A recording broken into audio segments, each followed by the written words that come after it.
Hello, good evening to all of you. चलिए देखते हैं हम लोग थ्री डायमेंशन कोऑर्डिनेट ज्योमेट्री कुछ छूटे हुए क्वेश्चन। ठीक है, थ्री डायमेंशन कोऑर्डिनेट ज्योमेट्री कुछ हम लोगों ने पढ़ लिया है, उसके आगे के क्वेश्चन आज हम लोग डिस्कस करते हैं। ठीक है, तो चलिए देखते हैं। इसमें आपको कुछ बिंदु दिए जाएंगे। देखिए, डायरेक्शन रेशियो और डायरेक्शन कोसाइन आपसे पूछा जाएगा। दिक अनुपात,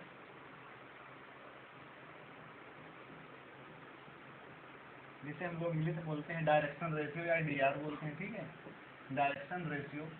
और दूसरा होगा दिक कोज्याइन, डायरेक्शन कोसाइन बोलते हैं इंग्लिश में।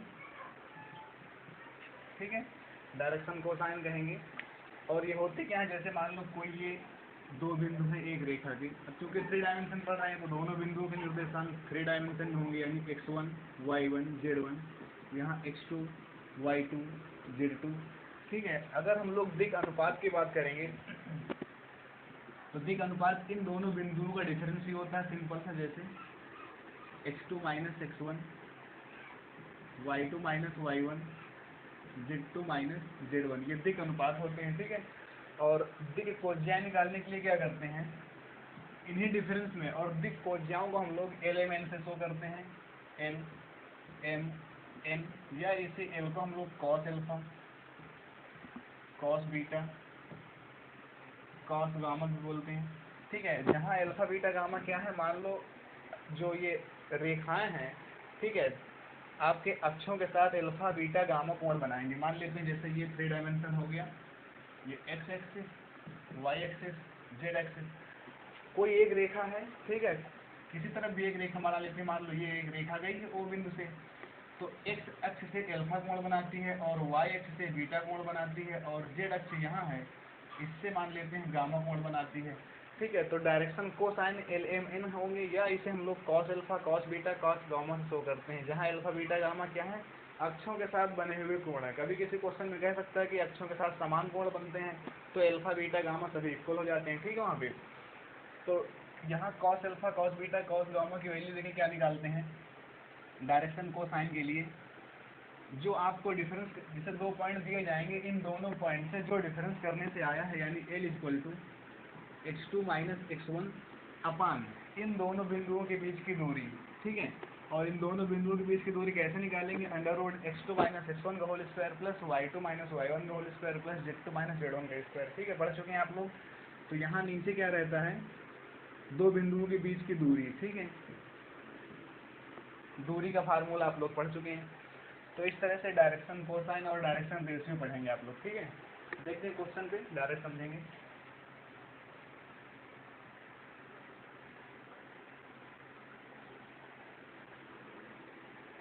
और भी कुछ कॉन्सेप्ट है, जैसे मान लेते हैं अगर आपके पास दो रेखाएं दी हैं। ठीक है, दो रेखाएं दी हैं, जैसे एक रेखा ए बी है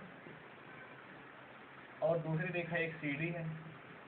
तो इस ए बी के कोऑर्डिनेट्स दिए जाएंगे थ्री डायमेंशन में, और सी डी के भी कोऑर्डिनेट्स दिए जाएंगे। ठीक है, अगर आपसे पूछा जाए कि ये दोनों रेखाएं समांतर हैं, सिद्ध कीजिए, तो आप इसके आप क्या निकालेंगे, डायरेक्शन रेशियो निकालेंगे, और इसके भी डायरेक्शन रेशियो निकालेंगे।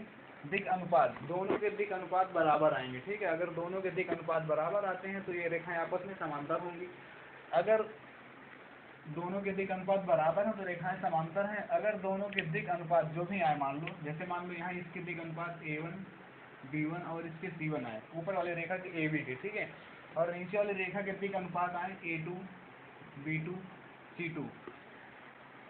अगर आपसे कहा जाए ये दोनों रेखाएं परस्पर लंब हैं, इस तरह से एक दूसरे पर लंब हैं, यानी AB CD पर लंब है या CD AB पर लंब है, जैसा भी, तो इनके जो डायरेक्शन रेशियो आपने निकाले, इनका आपस में गुणनफल 0 होगा। Means A1 A2 plus B1 B2 plus C1 C2 equal to 0। अगर ये कंडीशन होल्ड हो रही है तो हम लोग कह सकते हैं कि दोनों रेखाएं आपस में एक दूसरे पर लंब हैं।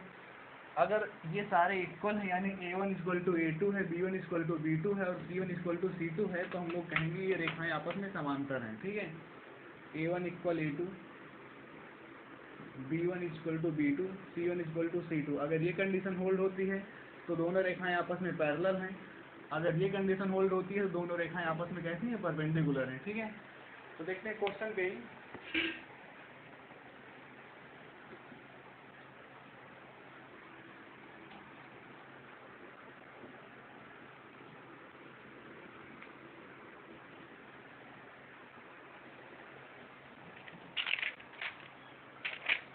देखिए क्वेश्चन आपको दिया है बिंदुओं, दो बिंदु दिए गए हैं, बिंदु 4, 8, 3 और दूसरा बिंदु दिया है 9, -2, -7 को मिलाने वाली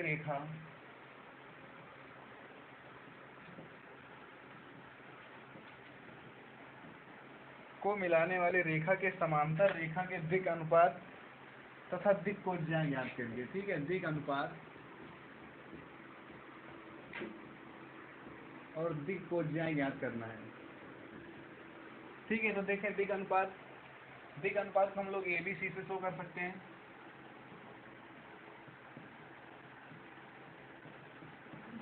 दिक् अनुपात होंगे क्या आपके, ठीक है, ABC से शो कर सकते हैं, लिख सकते हैं A इक्वल टू, इन दोनों का डिफरेंस करके लिखना होता है 9 - 4 5, B इक्वल टू -2 -8 यानी -10, C इक्वल टू -7 -3 मीन्स -10 लिख सकते हैं। ठीक है, तो इनके दिक् अनुपात क्या हो गए, लिखेंगे A अनुपात B अनुपात C इक्वल टू 5 -10 -10। ठीक है, दिक् अनुपात इस तरह से कॉमा लगा देते हैं, 5 -10 और 10 होंगे। और यहाँ से अगर हम लोग दिक् कोज्याय निकालें,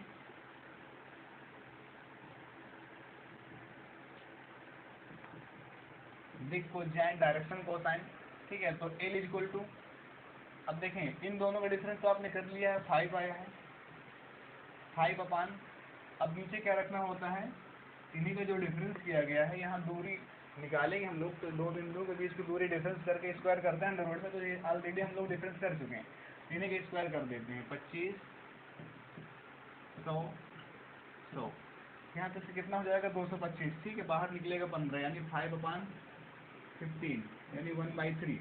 इसी तरह से m निकालेंगे अगली डायरेक्शन के लिए, तो -10/15 मीन्स -2/3। ठीक है, और n निकालेंगे अगली डायरेक्शन के लिए, फिर से यहाँ पर -10 है, -10/15, ठीक है, -2/3। तो इस तरह से डायरेक्शन रेशियो और डायरेक्शन कोसाइन आप निकाल सकते हैं।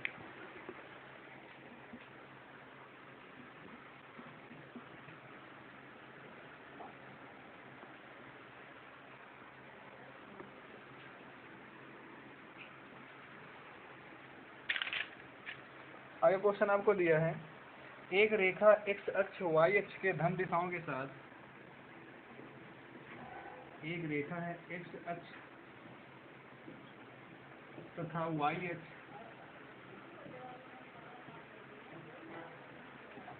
के धन दिशाओं के साथ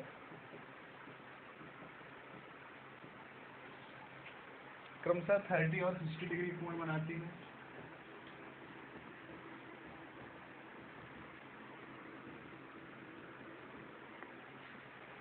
और 60 डिग्री कोण बनाती है। रेखा का z अक्ष से झुकाव ज्ञात कीजिए। रेखा का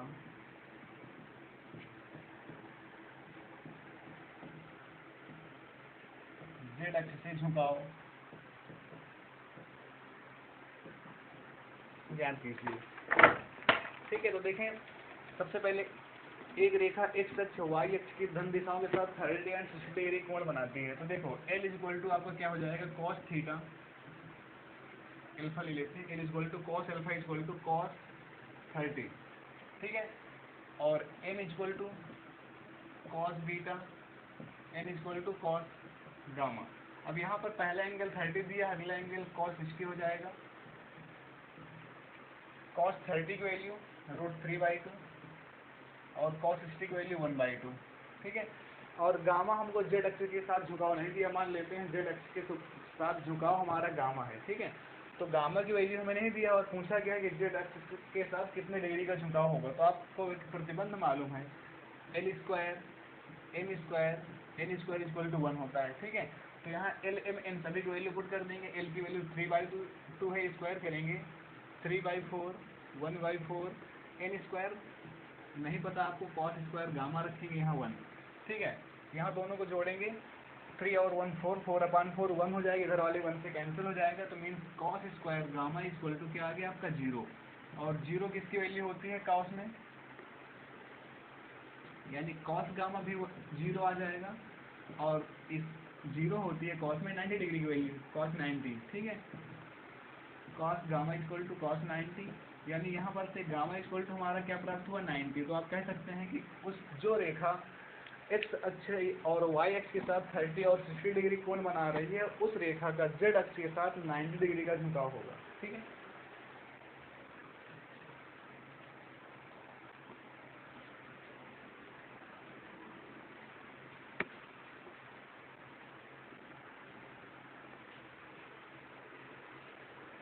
अगला क्वेश्चन दिया गया है, पूछा गया क्या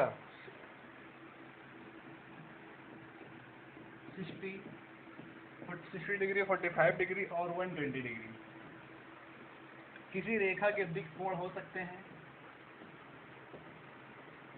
किसी रेखा के दिक् कोण हो सकते हैं, ठीक है। अब आपको देखो 3 कोण आपको दिए गए हैं, कहा गया है क्या ये किसी रेखा के दिक् कोण हो सकते हैं। तो आपको एक कंडीशन पता है, cos square alpha cos square beta plus cos square gamma equal to 1। अगर ये कंडीशन आपकी होल्ड हो रही है तो जो ये कोण दिए गए हैं किसी रेखा कोण हो सकते हैं, अदरवाइज फिर नहीं हो पाएंगे। यहाँ वैल्यू पुट करते हैं, cos square 60 degree, cos square 45 degree plus cos square 120 degree, ठीक है, इक्वल टू 1। तो देखें यहाँ पर cos स्क्वायर 60 1/2 का स्क्वायर, cos स्क्वायर 45 1/√2 का स्क्वायर, यहाँ पर से cos स्क्वायर 120, ठीक है। cos 120 यानी cos 90 प्लस 30 माइनस साइन 30 हो जाएगा आपका, साइन 30 की वैल्यू 1/2 स्क्वायर इक्वल टू 1। तो यहाँ पर से देखें क्या आया 1/4 प्लस 1/2 1/4 इक्वल टू 1। सबको जोड़ेंगे तो कितना आ जाएगा 4/4 इक्वल टू 1, 1 इक्वल टू 1, यानी कंडीशन आपकी होल्ड हो रही है। मीन्स जो ये कोण दिए गए हैं 60, 45 और 120 ये किसी रेखा के कोण हो सकते हैं। अगर 1 से ज़्यादा आता तो मान लेते हैं हम लोग कि ये एक रेखा कोण नहीं हो सकते हैं, ठीक है।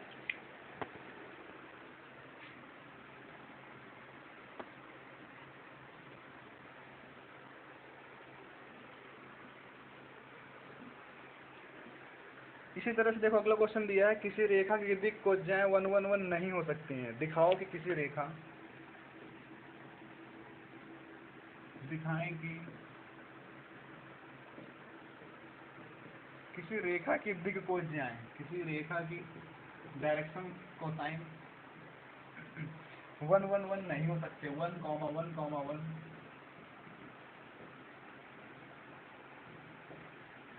नहीं हो सकते, ठीक है। तो फिर से हम लोग वही फार्मूला लगाएंगे, दिक् कोज्याएं नहीं हो सकती means cos square alpha plus cos square beta plus cos square gamma equal to 1, या L square n square equal to 1, ठीक है। 1 होना चाहिए मीन्स। तो देखिए यहाँ पर क्या हो जाएगा आपका, सभी की डायरेक्शन कोसाइन 1 1 है, यानी 1 स्क्वायर मीन्स कितना आ गया 3, जो कि नहीं पॉसिबल है। इसलिए किसी रेखा की डायरेक्शन कोसाइन 1 1 1 नहीं हो सकते हैं।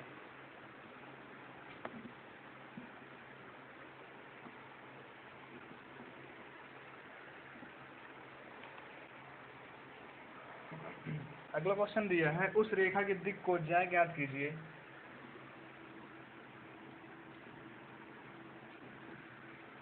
उस रेखा की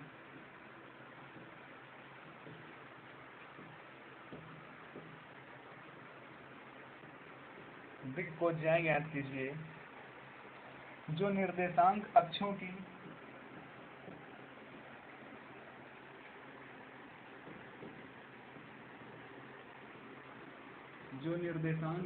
की धन दिशा के साथ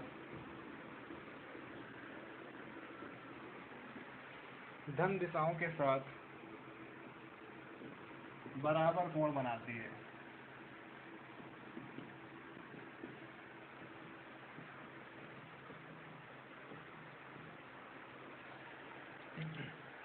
ठीक है, तो देखें आपको दिक् कोज्याएं पता करना है और जो ये कोण बना रही कोई एक रेखा है, ठीक है, जो कि अक्षों के साथ बराबर कोण बना रही है। तो यानी यहाँ पर alpha equal to beta equal to gamma question में दिया है, कहा गया उस रेखा की दिक् कोज्याएं ज्ञात कीजिए। मीन्स एलिमेंट आपको ज्ञात करना है जो निर्देशांक अक्षों की धन दिशा के साथ बराबर कोण बनाता है, ठीक है। तो एक रेखा है जो कि सभी अक्षों से बराबर कोण बना रही है, तो मीन्स अल्फा बीटा और गामा सभी की वैल्यू सेम है। तो हम लोग लगाएंगे फिर से cos square alpha, cos square beta, cos square gamma equal to 1। अब अल्फा बीटा गामा सभी इक्वल है, ठीक है, किसी एक की जगह सभी को रखा जा सकता है। Means cos square alpha, beta और गामा की जगह भी हम लोग अल्फा रख सकते हैं, cos square alpha, cos square alpha equal to 1। यहाँ से क्या हो जाएगा 3 cos square alpha equal to 1, यानी cos square alpha equal to 1/3। Cos alpha बराबर क्या आ जाएगा प्लस माइनस 1/√3, ठीक है। अब देखें कॉस अल्फा प्लस माइनस 1/√3 आया है, तो डायरेक्शन कोसाइन जो भी होंगी सभी की दिक् कोज्याएं सभी अक्षों के साथ सेम ही आएंगे, क्योंकि सभी अक्षों के साथ सेम कोण बना है।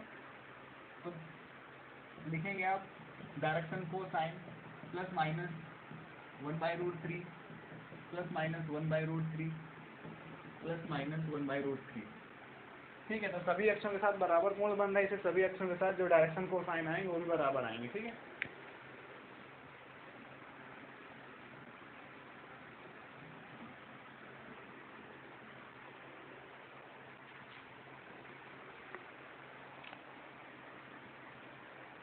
चलिए अगला क्वेश्चन जैसे दिया आपको, यदि बिंदु 2, 3, 4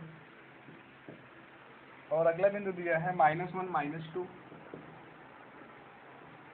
और 1 तथा 5, λ 7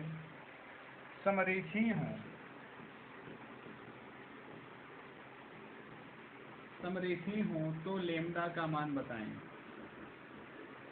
ठीक है। अगर ये तीनों बिंदु जो आपको दिए हैं समरेखीय हैं तो लेम्डा का मान बताएं। देखिए लेम्डा का मान आप कई तरह से निकाल सकते हैं। सबसे पहला मेथड आपको बताया गया है कि तीनों बिंदुओं से मिलाकर के आप सारणिक बना सकते हैं, ठीक है। सारणिक को 0 के इक्वल प्रूफ कर दे तो आपके बिंदु समरेख हो जाएंगे। दूसरा मेथड आपको पिछले दिन बताया जा चुका है कि आप ABC तीनों को मान लें, ठीक है, फिर AB के बीच की दूरी निकालें, BC के बीच की दूरी निकालें और AC के बीच की दूरी निकालें, तो AC equal to AB plus BC आना चाहिए, ठीक है, तो भी समरेखीय हो जाएगा। तो आज जानते हैं हम लोग एक दूसरे नए कॉन्सेप्ट से, तो हम लोग क्या करते हैं इसको A बिंदु मान लेते हैं, इसको B और इसको C, ठीक है। तो करना क्या होता है, आप AB निकालें और AC निकालें, डायरेक्शन रेशियो आपको निकालना है, ठीक है, DR दिक् कोज्याएं, ठीक है। AB रेखा की दिक् कोज्याएं यहाँ लिखेंगे AB रेखा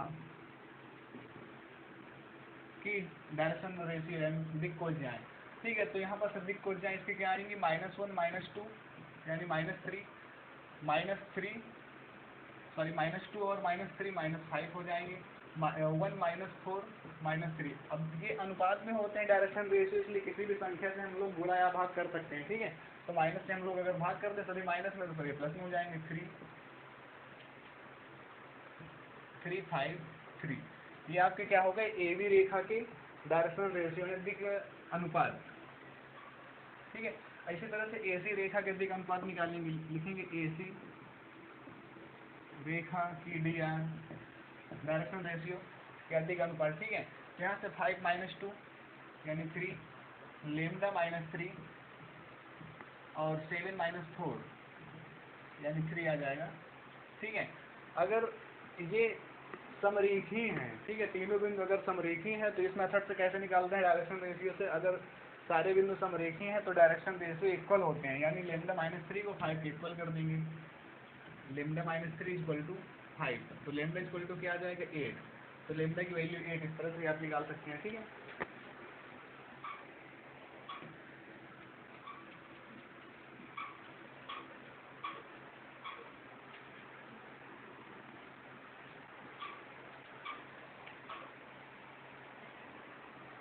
अगला क्वेश्चन आपको दिया है, दिखाओ कि बिंदुओं 1, 2, 3, देखो 3 रेखाओं के बिंदु दिए गए हैं, तीनों रेखाओं को मान लेते हैं हम लोग AB।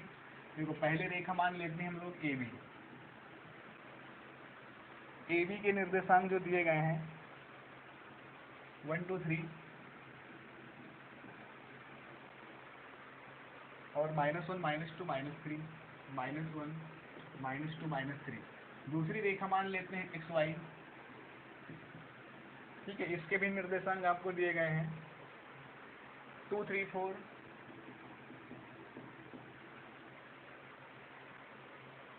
5 9 13 5 9 13। अगली रेखा आपको दी गई है PQ मान लेते हैं इसको। ठीक है, इसके भी निर्देशांक आपको प्राप्त हैं -2 1 5 -2 1 5 और 3 3 2। ठीक है, तो क्वेश्चन आपको पढ़े दे रहे हैं। क्वेश्चन आपको दिया गया है, दिखाओ कि बिंदुओं 1 2 3 ये लिखा हुआ है तथा -1 -2 -3 को मिलाने वाली रेखा, यानी एक ये रेखा हो गई। ठीक है, बिंदुओं 2 3 4 तथा 5 9 13 को मिलाने वाली रेखा, यानी एक ये रेखा दूसरी ये रेखा, तथा इसी तरह से 2 -2 1 5 और 3 3 2 को मिलाने वाली रेखा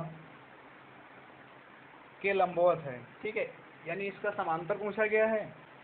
जो ऊपर वाली दोनों रेखाएं हैं, कहा गया है कि ये दोनों रेखाएं आपस में समांतर हैं और AB और इस PQ के साथ लंबवत है। ठीक है, देखो आपसे क्वेश्चन में बेसिकली पूछा गया है AB पैरेलल टू XY और AB परपेंडिकुलर टू PQ। ठीक है, ये दो चीज़ें आपसे पूछी गई हैं कि आप दिखाएं कि AB और XY समांतर हैं, समांतर रेखाएं हैं, और AB और PQ लंबवत रेखाएं हैं। ठीक है, इतना आपसे पूछा गया क्वेश्चन में। तो आपको बताया जा चुका है कि हम लोग समांतर और लंबवत कैसे निकालते हैं। पहले तो सभी रेखाओं की क्या निकालते हैं, डायरेक्शन रेशियो या दिक् अनुपात। ठीक है, DR निकालते हैं, रेखा AB की DR, डायरेक्शन रेशियो या दिक् अनुपात। AB रेखा के लिए निकालेंगे -1 यानी -2, फिर -2 और -2 -4, -3 और -3 -6। अब देखो सभी में माइनस आ रहा और सभी 2 से डिविजिबल है। डायरेक्शन रेशियो यानी दिक् अनुपात है, और अनुपात में संख्याएं किसी चीज़ से भी काटी जा सकती हैं। ठीक है, तो हम -2 से सभी को काट दें तो क्या आ जाएगी यहाँ 1 2 3। इसी तरह से रेखा XY की DR निकालते हैं। ठीक है, रेखा XY की DR निकालेंगे तो यहाँ 5 से 2 माइनस करेंगे 3, 9 से 3 माइनस करेंगे 6, 13 से 4 माइनस करेंगे 9। अब यहाँ पर इसको भी 3 से हम लोग काट सकते हैं तो क्या आ जाएगा आपका 1 2 3। तो आपने क्या देखा कि AB और XY की DR इक्वल हैं। ठीक है, यानी दिक् अनुपात AB और XY दोनों के इक्वल हैं। अगर किसी भी दो रेखाओं के दिक् अनुपात इक्वल होते हैं तो हम लोग कह सकते हैं कि दोनों रेखाएं आपस में समांतर हैं। ठीक है, अब नीचे लिखेंगे रेखा PQ की DR। ठीक है, PQ रेखा की DR लिखेंगे तो 3 - 2 5 हो जाएगा आपका। फिर यहाँ से 3 - 1 2, फिर यहाँ से 2 - 5 -3 आ जाएगा। ठीक है, अब आपसे देखो AB और XY को कहा गया था कि समांतर है, तो ये समांतर तो सिद्ध हो गया क्योंकि दोनों के दिक् अनुपात इक्वल हैं। ठीक है, आपसे दूसरा क्वेश्चन पूछा गया AB और PQ परपेंडिकुलर है। अगर ये दोनों परपेंडिकुलर हैं तो इनके जो DR निकले हैं इनका मल्टीपल करेंगे तो 0 आना चाहिए, यानी कंडीशन लिख सकते हैं। इनको देखो A1 A2 A3 मान लें, A1 B1 C1 मान लेते हैं और इसको A2 B2 C2। ठीक है, A1 B1 C1, यहाँ इसको A2 B2 C2। ठीक है, डायरेक्शन रेशियो को ABC से शो करते हैं, पहले बताया जा चुका है, और डायरेक्शन को साइन को LMN से शो करते हैं। ठीक है, तो यहाँ पर हम लोग निकालेंगे लंबवत होने की कंडीशन के लिए सूत्र लगाएंगे A1 A2 B1 B2 C1 C2 = 0। अगर ये कंडीशन होल्ड हो रही है तो हम लोग कह सकते हैं कि AB परपेंडिकुलर टू PQ। तो देखते हैं यहाँ से 5 को मल्टीप्लाई करेंगे 5, 2 2 जो 4, यहाँ से 3 से 3 मल्टीप्लाई करेंगे -9 0, 5 4 9 -9 0 = 0। मीन्स कंडीशन आपकी होल्ड हो रही है, तो हम लोग कह सकते हैं कि AB और PQ एक दूसरे के परपेंडिकुलर हैं। ठीक है, और समांतर के लिए भी लिखकर आप दिखा देंगे A1 = A2 B1 = B2 C1 = C2, इसलिए AB और XY रेखाएं समांतर हैं।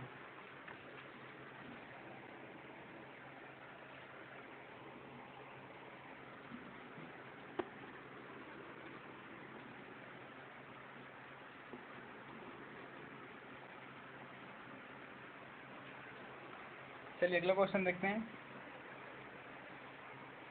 किसी रेखाखंड के अक्षों पर प्रक्षेप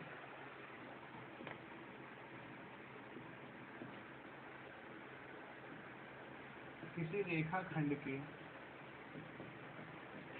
अक्षों पर प्रक्षेप, प्रोजेक्शन बोलते हैं प्रक्षेप को, 12, 6, 3√5 है। तो रेखा की लंबाई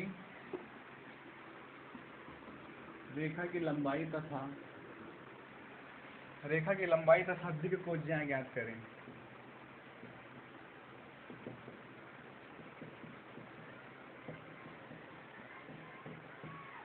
तो देखें, आपको किसी रेखाखंड के अक्षों पर प्रक्षेप दिया है 12, 6, 3√5।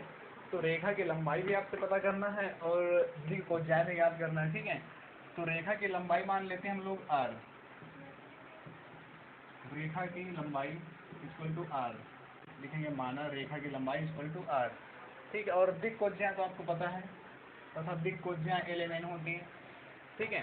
तो हम लोग लगाएंगे सूत्र L इक्वल टू दिक् कोज्या के लिए 12/r, ठीक है। ये क्या है, प्रक्षेप है। और ये रेखा की लंबाई आपको पता है कि जब हम लोग L निकालते हैं, LMN या दिक् कोज्याएं, ठीक है, BC, तो क्या करते हैं, प्रक्षेप अपान नीचे क्या रखी जाती है, दूरी, रेखा की लंबाई ही रखी जाती है। तो रेखा की लंबाई आपको दिया नहीं है, आपने रेखा की लंबाई r मान लिया है, तो यानी L इक्वल टू 12/r।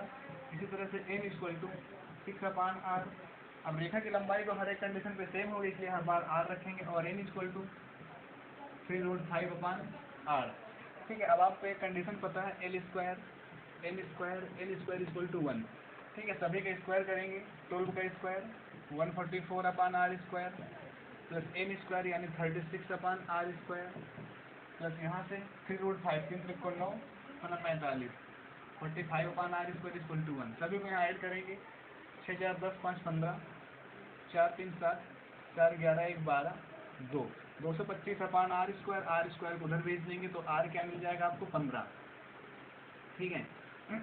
यानी रेखा की लंबाई आपको पता चल गई, कितनी आई आपके पास, 15, ठीक है। और अब आपसे क्या पूछा गया है, LMN, दिक् कोज्याएं, BC भी आपसे पूछा गया है। तो 12/r यानी 12/15, n 6/15, n 3√5/15, ठीक है। कर सकते हैं इस तरह से आप लोग डायरेक्शन को साइन निकाल सकते हैं। LMN की वैल्यू, r की वैल्यू यहाँ पुट करेंगे, ठीक है। और रेखा की लंबाई r इक्वल टू 15 आपको आ चुकी है।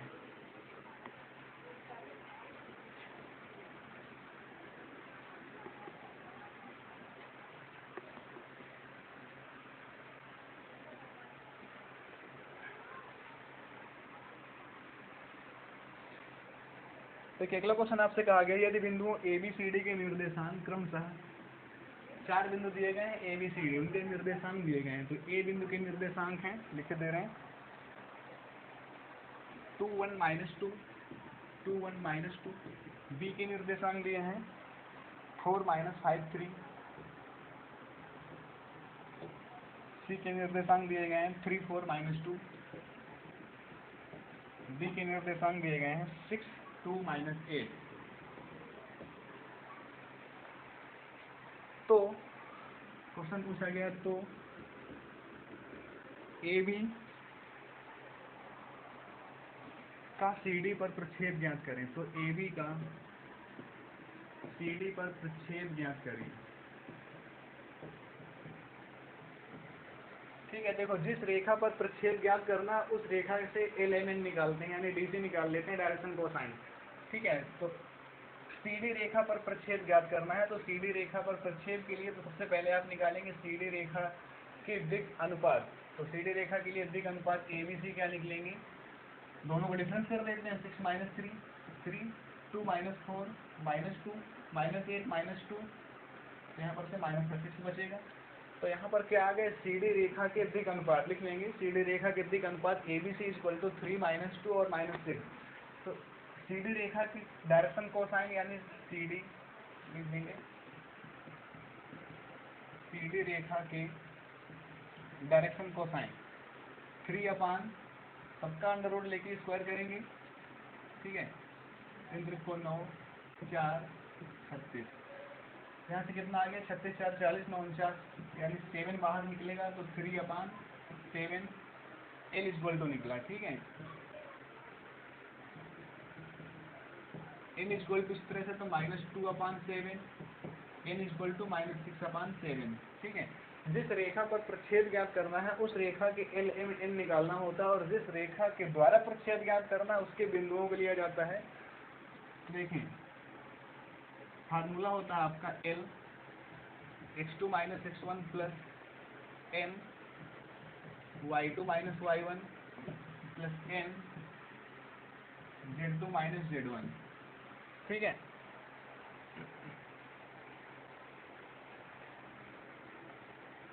प्रक्षेप या प्रोजेक्शन इक्वल टू,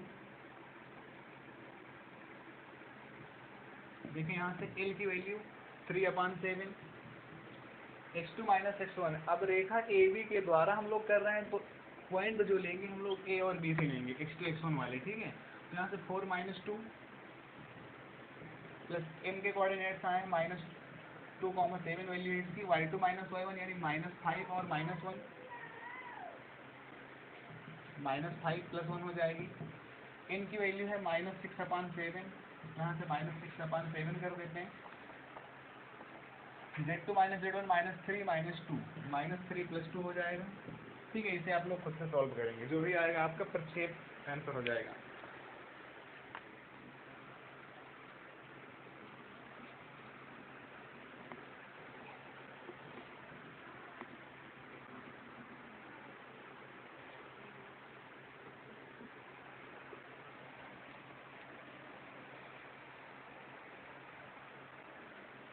अगला क्वेश्चन देखो दिया है, यदि रेखा OP के दिक् अनुपात, यदि रेखा OP के दिक् अनुपात,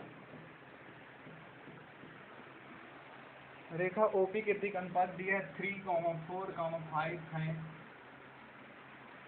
तो बिंदु P के निर्देशांक, तो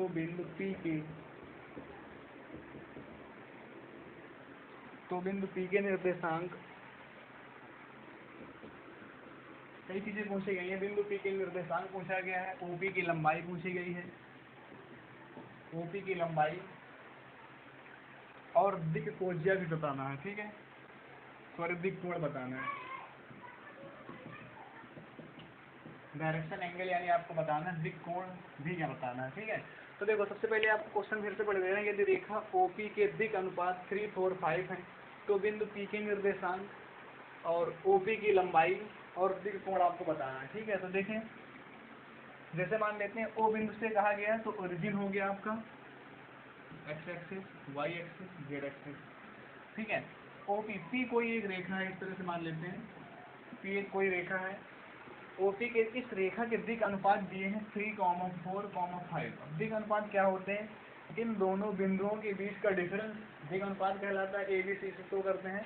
ये ओरिजिन है, क्योंकि OP आपको कहा गया है, तो यहाँ पर लिखेंगे 0, 0, 0, ठीक है। अब इस रेखा OP के दिक् अनुपात 3, 4, 5 दिए गए हैं, तो P बिंदु के निर्देशांक क्या हो सकते हैं? 3, 4, 5 कैसे आए होंगे? ऑब्वियसली यहाँ पर भी 3, 4, 5 ही रहा होगा, क्योंकि यहाँ दोनों का डिफरेंस ही क्या होता है? दिक् अनुपात। या फार्मूले से हम लोग ज्ञात कर लेंगे। देखो, A इक्वल टू P बिंदु के निर्देशांक आप मान लो x, y, z, तो हम लोग फार्मूला लगाएंगे A equal to x2 - x1। अब x2 - x1 है क्या? इन दोनों में से एक को x1 y1 z1, x2 y2 z2 मान लेंगे, ठीक है। तो x - 0 ये लगाएंगे, और A इक्वल टू दिया है 3, x - 0 यानी x हो जाएगा, तो x इक्वल टू कितना आया? 3। इसी तरह से B इक्वल टू रखेंगे y2 - y1। अब y2 फिर से आपका क्या होगा? सॉरी, B की वैल्यू होगी आपके पास y2 की जगह y - 0, B की वैल्यू होगी 4। यहाँ पर से y से 0 माइनस करेंगे, केवल y बचेगा। इसी तरह C equal to z2 - z1 निकालेंगे। अब z2 फिर से z है और z1 0 है। C की वैल्यू दिया है आपको 5 इक्वल टू z, तो यानी इस बिंदु के जो निर्देशांक है पी के एक्स वाई जेड उसकी वैल्यू हमने निकाली यहाँ से 3 4 5। तो इसके भी निर्देशांक आ गए 3 4 5। और आपसे पूछा गया है बिंदु पी के निर्देशांक आपको आ गए, आपसे पूछा गया ओपी की लंबाई, यानी जो रेखा ओपी है इसकी लंबाई बताना है। तो दो बिंदुओं के बीच की दूरी का सूत्र लगाएंगे ओपी की लंबाई के लिए। ओपी रेखा की लंबाई, अब इसकी लंबाई के लिए सूत्र लगाएंगे इन दोनों के बीच की दूरी का सूत्र। ठीक है, अब दो बिंदु आपके पास आ चुके हैं, पहला ये बिंदु दूसरा ये बिंदु। इन दोनों के बीच का डिफरेंस करेंगे 3 - 0 9, 4 - 0 स्क्वायर करेंगे 16, 5 - 0 स्क्वायर करेंगे 25, 16 9 25 25 50, यानी कि 5√2। लंबाई कितनी आ गई आपके पास 5√2 इकाई। आपसे और पूछा गया है दिक् कोण भी बताना है। ठीक है, तो दिक् कोण कैसे निकालेंगे हम लोग, कॉस एल्फा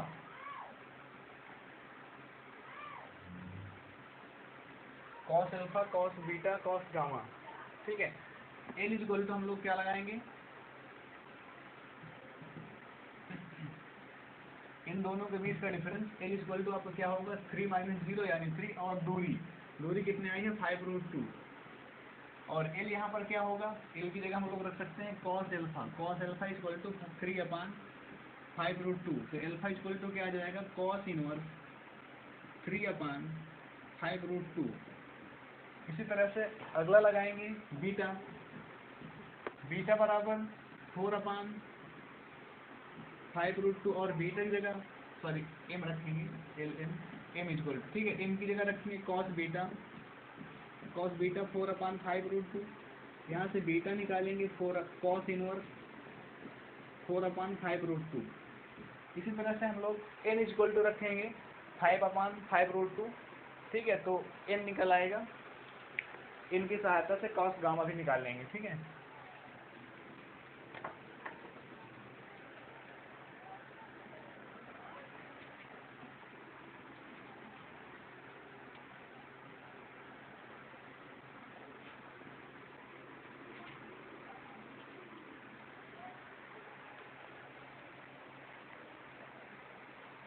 अगला क्वेश्चन आपको दिया गया है बिंदुओं 4 3 - 2, दो बिंदु दिए 4 3 - 2 तथा 7 6 4 को मिलाने वाली रेखाखंड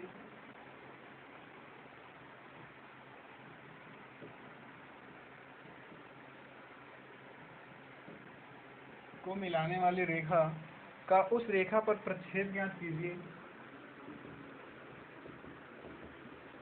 उस रेखा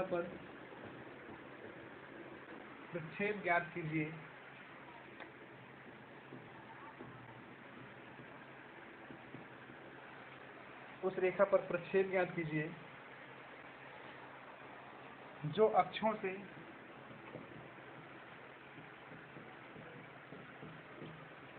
45 डिग्री 60 डिग्री 120 डिग्री के कोण बनाती है।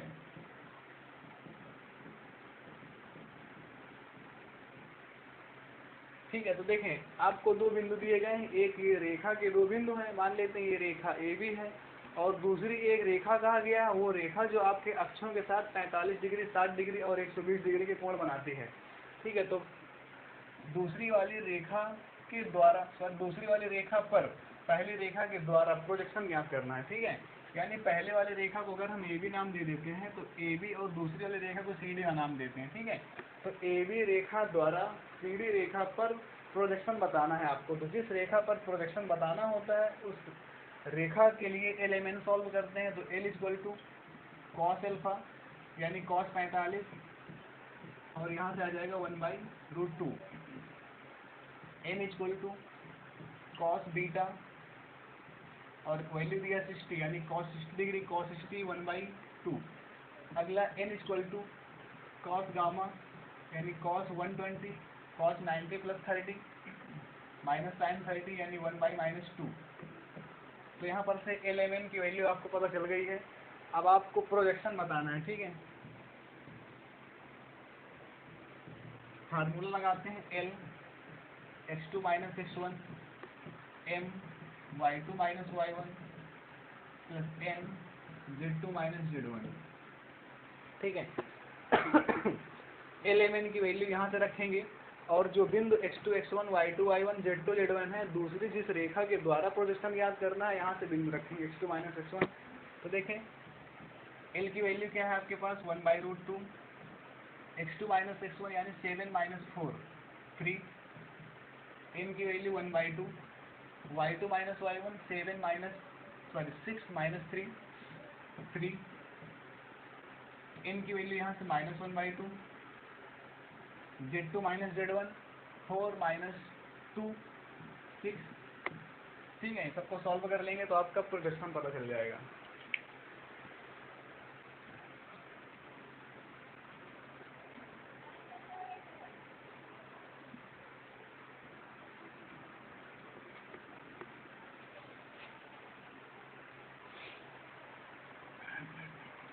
अगला क्वेश्चन दिया गया है, उन रेखाओं के बीच का कोण ज्ञात कीजिए जिनके दिक् अनुपात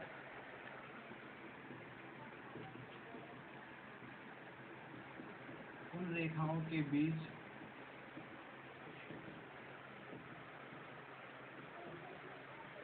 का कोण ज्ञात कीजिए जिनके दिक् अनुपात यानी डी आर आपको दिए गए हैं 2 माइनस 1 माइनस 4, 2 माइनस 1 माइनस 4 और दूसरा दिया है 0 3 माइनस 1।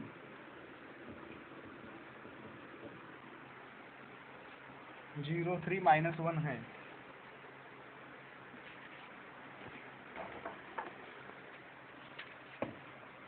तो देखिए ये आपको डायरेक्शन रेशियो दिया है डी आर, इसको हम लोग मान लेते हैं A1 B1 C1 और इसको A2 B2 C2। ठीक है, तो ये किन्हीं भी दो रेखाओं की, एक रेखा का ये डी आर है और दूसरी रेखा के लिए ये डी आर है। ठीक है, दो रेखाओं के डी आर दिए गए हैं और कहा गया इन दोनों के बीच जो दोनों रेखाएं हैं, इनकी दोनों रेखाओं के बीच का कोण बताना है। तो आप एक फार्मूला लगाएंगे cos theta equal to A1 A2 B1 B2 C1 C2 upon under root A1 square B1 square C1 square into A2 square B2 square C2 square. ठीक है, आप देखो ऊपर दोनों में गुणा करेंगे A1 A2 2 0 0 हो जाएगा, B1 B2 -1 -1 और 3 -3 आ जाएगा, C1 C2 गुणा करेंगे केवल 4 आएगा प्लस का। ठीक है, नीचे यहाँ A1 B1 C1 का स्क्वायर करेंगे 2 -1 -4 का स्क्वायर 4 1 16, दूसरा फिर उसका स्क्वायर करेंगे 0 9 1, यहाँ से 16 4 20 1 21 आया और इधर से 9 1 10, दोनों को मल्टीप्लाई करेंगे नीचे अंडर रूट में आ जाएगा 210 और यहाँ से आया आपका प्लस में 1। तो cos थीटा इक्वल टू जो दोनों रेखाओं के बीच का कोण है थीटा इक्वल टू पता चल गया आपको cos inverse 1 upon under root 210। ठीक है, यही आपके दोनों रेखाओं के बीच का कोण हो गया। तो इसमें कुछ नहीं, बेसिकली आपको सिर्फ एक फार्मूला लगाना था। ठीक है,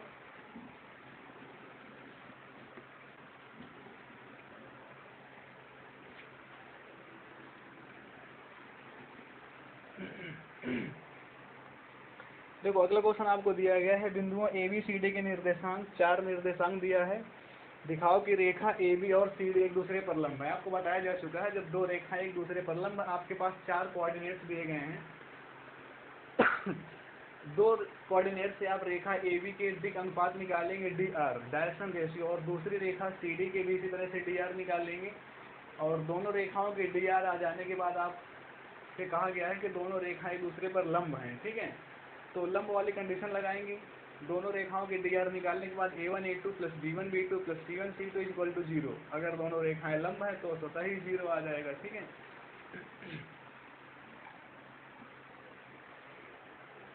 चलिए क्वेश्चन आगे दिया है, रेखाओं OP तथा OQ के दिक् अनुपात,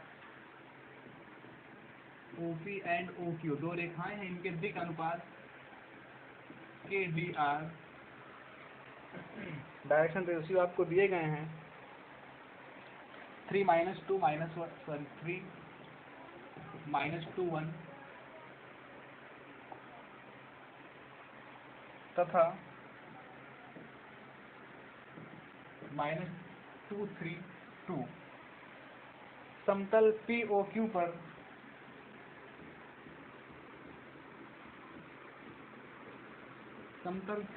पर लंब रेखा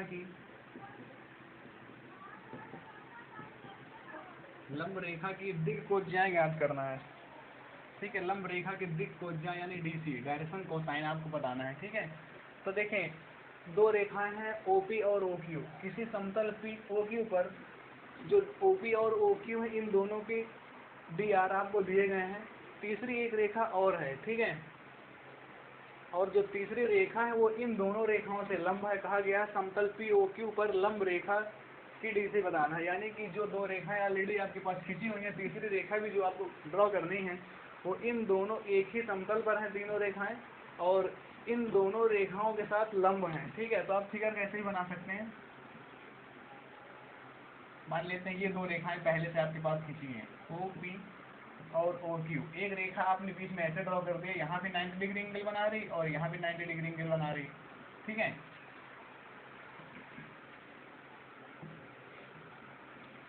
और OP और OQ इन दोनों रेखाओं के DR आपको दिए गए हैं। यहाँ पर इस रेखा का DR क्या दिया है, 3 -2 और 1।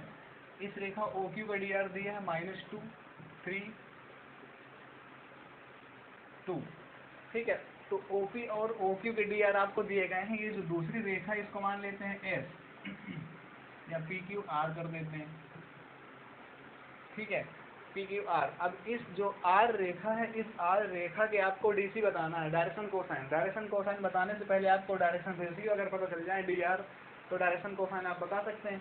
ठीक है, तो देखो ये रेखा इस रेखा के साथ लंब है। अगर इस रेखा के डायरेक्शन कोसाइन हम लोग मान लेते हैं ABC, डायरेक्शन रेशियो। OR रेखा के डायरेक्शन रेशियो हमने ABC मान लिया। अब ये रेखा ABC इस रेखा के साथ भी लंब है और ये ABC इस रेखा के साथ भी लंब है। ठीक है, तो अगर इन दोनों की कंडीशन लगाते हैं, रेखा OP परपेंडिकुलर टू OR, अगर ये दोनों रेखाओं को एक दूसरे के ऊपर परपेंडिकुलर कराते हैं तो कंडीशन हमारी क्या होती है, A1 A2 B1 B2 C1 C2 equal to 0। यानी इन दोनों रेखाओं के DR का मल्टीप्लाई 0 होना चाहिए। तो 3A -2B और +C इक्वल टू 0। ठीक है, इसी तरह से अब ये OP रेखा भी OR पर परपेंडिकुलर है। लिखेंगे रेखा OQ परपेंडिकुलर टू OR। फिर से ही कंडीशन लगाएंगे, A1 A2 B1 B2 C1 C2। तो -2A +3B +2C equal to 0। ठीक है, अब आपके पास देखो दो समीकरणें प्राप्त हो गई, इक्वेशन नंबर फर्स्ट और इक्वेशन नंबर सेकंड। आपको ABC की वैल्यू पता करना है। क्रॉस मल्टीप्लिकेशन मेथड लगाएंगे, A -B C। A के अपान में रखना है, इसको इसके कोएफिशिएंट नहीं लेने हैं, यहाँ मल्टीप्लाई करेंगे -4 -3। B के नीचे आपका इधर मल्टीप्लाई 6 और -2 +2 हो जाएगा। इसी के नीचे रखेंगे 9 -4। यहाँ से क्या आ गया देखें, A अपान -7 और यहाँ से B अपान 8 C अपान 5। माइनस को यहाँ लगा देते हैं। तो जो रेखा OR है इसके DR आपके पता चल गए हैं, -7 -8 और 5। लिखेंगे रेखा OR के DR क्या हो गए, डायरेक्शन रेशियो -7 -8 और 5। -7 -8 -5 रेखा OR के DR आपने निकाल लिए हैं। अब रेखा OR के DC आपको बताना है, डायरेक्शन कोसाइन। तो DC निकालेंगे, क्या करेंगे, -7 अपान सबका अंडर रूट लेंगे स्क्वायर करके, 49 64 25। ठीक है, सॉल्व करेंगे इसी तरह से, -7 अपान अंडर रूट 9 4 13 5 18 6 4 10 2 12 1 13 138। तो इसी तरह से एल इक्वल टू प्राप्त हुआ आपको। ठीक है, एल इक्वल टू निकालेंगे, -8 upon under root 138 n equal to भी आपका आएगा 5/√138। ठीक है, तो इस तरह से आपके रेखा ओ आर के DC भी आप निकाल सकते हैं, जो कि एलिमेंट मिल जाएंगे आपको।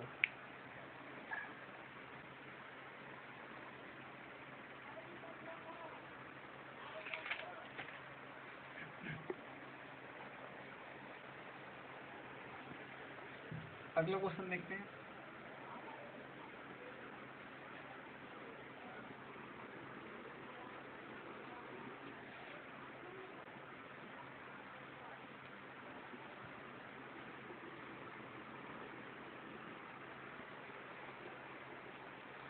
यदि कोई रेखा अक्षों के साथ अल्फा बीटा गामा कोण बनाती है,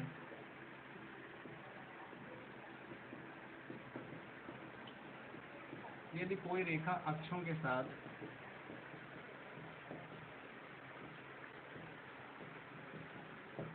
अल्फा बीटा गामा कोण बनाती है, तो सिद्ध करें कि sine square alpha, sine square beta, sine square gamma equal to 2। ठीक है, अब अक्षों के साथ अगर अल्फा बीटा गामा कोण बनाती है तो कंडीशन के अकॉर्डिंग, ठीक है, हम लोग देखेंगे cos square alpha, cos square beta, cos square gamma equal to 1। अब इस कॉस को साइन में चेंज करेंगे तो क्या हो जाएगा, 1 minus sine square alpha, 1 minus sine square beta, 1 minus sine square gamma equal to 1। अब देखें, एक 1 से इधर एक 1 कैंसिल हो जाएगा, कोई सा भी, यहाँ 1 1 जोड़ के 2 कर देंगे, यहाँ से माइनस के सारे sine square sine alpha beta gamma उधर शिफ्ट कर देंगे तो सारे पॉजिटिव हो जाएंगे। Sign square alpha, sine square beta, sine square gamma. ठीक है, तो यही आपको सिद्ध करना था। तो इस चैप्टर के सारे क्वेश्चन खत्म हो चुके हैं। ठीक है, तो बस आज के लिए इतने रखते हैं, फिर देखेंगे अगली।